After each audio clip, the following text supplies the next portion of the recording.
salut à tous, c'est Cyril71, bienvenue dans cette nouvelle vidéo.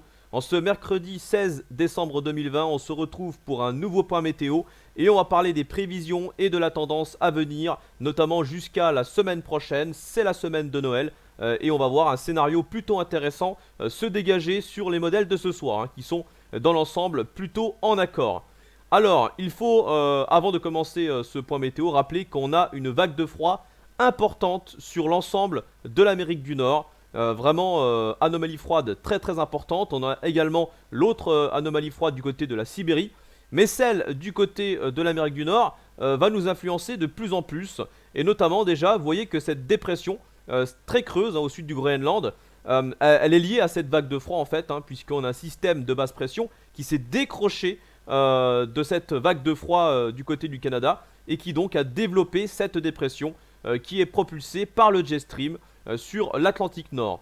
Et cette dépression, on va la voir évoluer en direction des îles Britanniques. Alors pendant ce temps-là, voilà notre anticyclone continental qui résiste encore là jusqu'en fin de semaine, vendredi voire samedi. Et ensuite, progressivement, au cours du week-end, il va commencer à se retirer progressivement. On le voit ici grâce donc à la dépression qui se déplace vers l'est. Alors, maintenant, il faut voir également une autre dépression.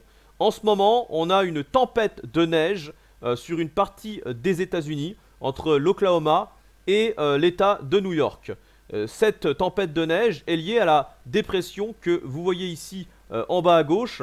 Cette dépression donc va être reprise par le jet stream et donc va falloir la surveiller de très près car déjà moi perso je la surveille depuis plusieurs jours.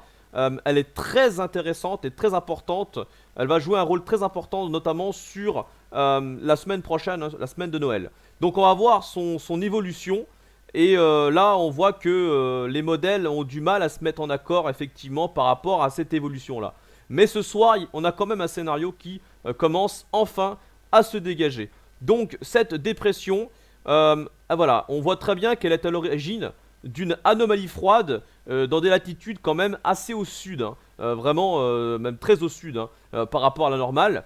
C'est lié en fait à un Talweg, donc on voit très bien au niveau des géopotentiels, un Talweg c'est ce que vous voyez ici.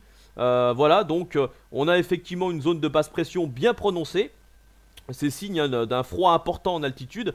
Et en même temps, de l'autre côté, on a un anticyclone au sud des Açores qui fait remonter de l'air plus doux. Pendant ce temps-là, nous, on aura une première perturbation au cours du week-end qui va nous faire basculer dans un flux un peu plus à l'ouest. Voilà, avec le déplacement de la dépression entre les îles Britanniques et l'Islande. Alors cette dépression, voilà, son évolution est un petit peu incertaine. Encore une fois, même si là, il semblerait que le scénario que vous allez voir semble assez fiable, la dépression se dirigerait donc progressivement vers l'est, en direction du nord des Açores. Et on a une partie de la dépression qui pourrait se décrocher pour donner, voilà, on voit la dépression pourrait se diviser en deux. Et on aurait une dépression qui passerait sur les îles Britanniques ou sur le nord du pays, on ne sait pas trop, certains modèles la voient un petit peu plus au sud. Donc il faudra peut-être surveiller un coup de vent potentiellement sur les régions du nord-ouest liées à cette dépression. Et puis l'autre centre dépressionnaire, un petit peu plus à l'ouest, semble également se diriger vers nous, ici vous voyez, avec un déplacement assez net en direction de la mer du Nord. Donc dans ces conditions, on pourrait avoir effectivement un ou deux coups de vent sur le nord-ouest du pays. Et on constate le changement de synoptique à partir de ce moment-là justement. On voit une dorsale anticyclonique très importante s'élever ici en direction du sud du Groenland. Et cette dorsale va véritablement faire basculer la totalité des centres d'action et donc des masses d'air également. Et c'est à partir de là que la situation pourrait devenir beaucoup plus intéressante avec le basculement du flux au nord-ouest. Voilà, vous voyez ici, avec les isobars, on voit très bien ce flux de nord-ouest, donc à l'arrière de la fameuse dépression qui remonterait vers la mer du Nord. L'anticyclone continental, lui, sera toujours présent, mais vraiment vers la Russie cette fois-ci. Et on voit très bien qu'il est de plus en plus affaibli.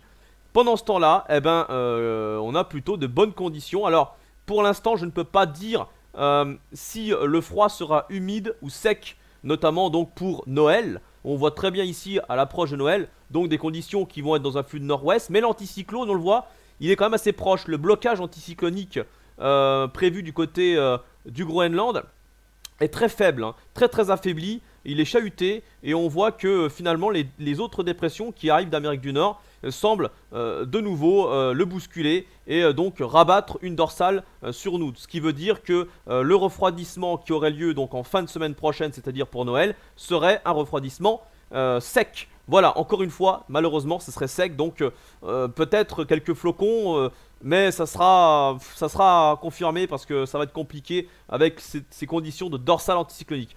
Mais la situation ne va pas s'arrêter là. Après, on arrive dans des échéances beaucoup plus lointaines.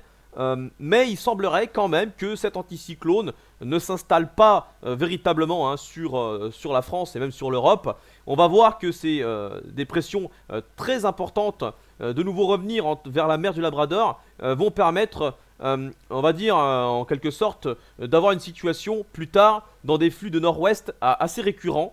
Et donc ces dépressions viendraient directement de la mer du Labrador et plongerait en direction de l'Europe de l'Ouest. Ça serait en tout cas la tendance, je parle bien d'une tendance là et pas vraiment d'une prévision, tendance pour après Noël, c'est-à-dire en allant sur la fin d'année où on aurait donc vraiment des conditions de plus en plus perturbées et froides.